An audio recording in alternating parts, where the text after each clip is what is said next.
सो hi guys, इस video में हम बात करने वाले complete guide for inorganic chemistry के बारे में। एंड जिनको नहीं पता, मेरी जेईई मेंस 2024 की केमिस्ट्री में 99.59% आयल थी। अगेन डजंट मैटर, पर इनऑर्गेनिक केमिस्ट्री के लिए मैंने सबसे ज़्यादा पापड़ बेले थे। तो मैंने इस वीडियो में तुमको सारे बेस्ट रिसोर्सेज जितने भी यूट्यूब पे अवेलेबल हैं वो सारे बताए हैं, ठीक है। एंड ग्रुप 1 में हमने डिवाइड किया है उन चैप्टर्स को जो कि मेरे को लगता है काफ़ी ज़्यादा एनसीईआरटी बेस्ड है, सिर्फ एनसीईआरटी करके भी काम हो जाएगा।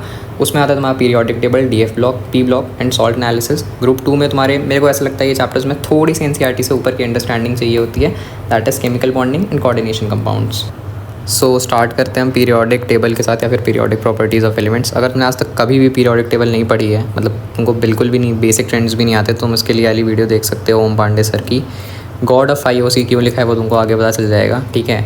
एंड तुमको बताना चाहिए कि जेईई मेंस में पीरियोडिक टेबल से सिर्फ तुम्हारे एक्सेप्शंस पे क्वेश्चन आते हैं, नॉर्मल ट्रेंड तो सबको ही पता होता है, ठीक है। और अगर तुमको बेसिक्स आते हैं तो उसके लिए यूट्यूब पे ये बहुत अंडररेटेड वीडियो, पर ये बहुत ज़्यादा तगड़ी वीडियो, इसमें इन्होंने सारे इनऑर्गेनिक एक्सेप्शंस लिखवा रखे हैं, ठीक है, क्वेश्चंस भी करवा रखे हैं।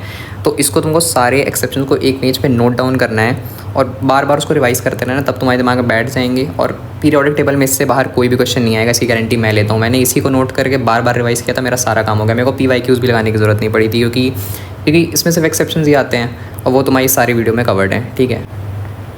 सो अब हम बात करते हैं तुम्हारे डी एंड एफ ब्लॉक के बारे में, ठीक है। वापस से अगर तुमने कभी नहीं पढ़ा है तो ये ओम पांडे सर का वन शॉट है, इसको देख सकते हो। और साथ में एनसीईआरटी रीड कर लेना है इसके लिए, ठीक है, ज़रूरी है मेरे ख्याल से डीएफ ब्लॉक के लिए एनसीईआरटी।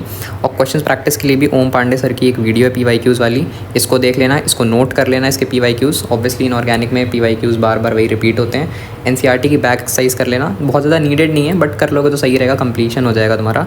मेरे टाइम पे तो मैंने देखो अपने बैच से किया था, पर मेरे को समझ नहीं आया था। उसके बाद मैंने ये रिवीजन वीडियो देखी थी एंड में, और उस रिवीजन वीडियो से मेरे को पूरे बैच में जितना पढ़ाया गया था उससे ज़्यादा समझ आ गया था। तो भाई मेरे लिए तो ये वीडियो बहुत तगड़ी थी।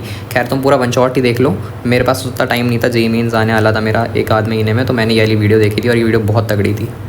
सो अब हम बात करते हैं तुम्हारे पी ब्लॉक के बारे में। तो जिनको नहीं पता, पी ब्लॉक में सिर्फ तुम्हारा इंट्रोडक्टरी वाला पार्ट सिलेबस में है, रिएक्शन वाला पार्ट सिलेबस में नहीं है, ठीक है। तो इसके लिए तुम्हारा साक्षी वोरा मैम का ये वन शॉट, भाई इससे बेटर वन शॉट तुमको नहीं मिलेगा, एकदम रेलेवेंट टू द पॉइंट इन्होंने चीज़ें पढ़ाई हैं, ठीक है।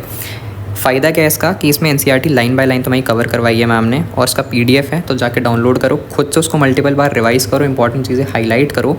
और इस चैप्टर में सही में बहुत सारा रटने वाला पार्ट है, बहुत सारा डेटा है, तो वो तुमको बार बार रिवाइज़ करना ही पड़ेगा, तभी याद होगा। और एटलीस्ट जेईई मेंस के पहले तो इस PDF को रोज़ 1 महीने पहले से रिवाइज़ करना स्टार्ट कर दो, रोज़ सुबह उठ के, तभी काम हो पाएगा, ठीक है। उसके बाद बस ऐसा तुम PYQs कर सकते हो, क्योंकि एनसीईआरटी तुम्हारी वैसे ही कवर हो जाएगी। PYQs NCERT more than enough है। मैं तो PYQs भी करके नहीं गया था, क्योंकि मैंने चैप्टर एकदम एंड में किया था, तब भी मैंने इसका क्वेश्चन क्रैक कर दिया था जेईई मेंस में। सो अगला चैप्टर जिसके बारे में बात करने वाले हैं वो है केमिकल बॉन्डिंग। तो अगर तुमको उसके बेसिक्स भी नहीं आते ना, तो तुम ये वाली वीडियो देख सकते हो। लाइक तुमको अगर लोन पेयर, बॉन्ड पेयर और ऑक्टेट रूल ये सब भी नहीं पता, तो ये वाली वीडियो बेस्ट है इसके लिए, ठीक है। उसके बाद आता है हमारे हैक्स पे, क्योंकि geometry, shape, hybridisation, dipole moment, MOT, chemical bonding तुम्हारा इसके अलावा कुछ नहीं पूछता है, ठीक है। और उस टाइप के क्वेश्चन को कैसे सॉल्व करना है उसके लिए तुम्हारी ये 2 वीडियोज़ हैं। इंटरेस्ट में ये 2 वीडियोज़ के बाद मेरे से तुम्हारे सारे मेंस के PYQs बन गए थे, तो मैं गारंटी लेता हूँ कि ये 2 वीडियोज़ बहुत अंडररेटेड है, बट बहुत ज़्यादा हेल्पफुल है तुम्हारे लिए। सो अगला चैप्टर है तुम्हारा कोऑर्डिनेशन कंपाउंड्स। एंड इस चैप्टर में तुम्हारा मेजरली वही पूछा जाता है, तुम्हारी हाइब्रिडाइजेशन और शेप, ठीक है, ये सब पूछा जाता है। तो उसके लिए तुम ये ओम पांडे सर का वन शॉट देख सकते हो। तुमने देखा भी होगा, मैंने सारे ओम पांडे सर के वन शॉट्स रिकमेंड किए, क्योंकि भाई मेरे को तो एंड में मिले थे, बट सही में पूरा गेम चेंज कर दिया था, ठीक है। उसके बाद तुम्हारा मोस्ट इंपॉर्टेंट क्वेश्चंस के लिए भी इनकी वीडियो है, ठीक है, ये देख सकते हो। एंड मैंने नोटिस किया था कोऑर्डिनेशन कंपाउंड में कभी कभी बहुत अच्छे क्वेश्चंस भी आ रखे हैं पास्ट में, ठीक है। PYQs जब मैंने लगाए थे तो मेरे को लगा था कि काफ़ी अच्छे क्वेश्चन भी पूछे गए हैं, तो इस चैप्टर को थोड़ा ढंग से समझ के करना, दैट्स दी ओनली एडवाइस। सो अब आते हैं तुम्हारे सॉल्ट एनालिसिस की तरफ, ठीक है। ये चैप्टर तो क्लास 12th वालों के लिए तो बोनस है, क्योंकि मैं सही बताऊँ, मैं खुद उसको जेईई मेंस के लिए छोड़ के गया था, बट एग्जाम में ऐसा क्वेश्चन कर लिया था, क्योंकि क्लास 12th के बोर्ड प्रैक्टिकल्स में आती है सॉल्ट एनालिसिस, तो तुक्के में एग्जाम में वो क्वेश्चन बन गया, क्योंकि मैंने पढ़ा हुआ था सॉल्ट एनालिसिस बोर्ड्स के लिए।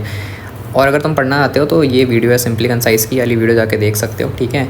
और उसके बाद PYQs बना लेना, सिंपल, बहुत ज़्यादा कुछ कठिन भी नहीं आते, एकदम डायरेक्ट ही आते हैं। बट इस चैप्टर को एंड में करोगे तो उतना सही रहेगा, क्योंकि इसमें बहुत सारे सॉल्ट्स हैं, कैटायन, एनायन, बहुत सारी चीज़ें हैं।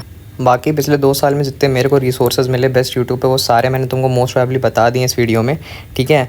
एंड वापस से मैंने इस वीडियो में कोई स्क्रिप्ट नहीं लिखी है, क्योंकि अगर मैं स्क्रिप्ट लिखता फिर ये करता तो बहुत टाइम जाता, ठीक है। So thanks for watching and I will see you in the next video.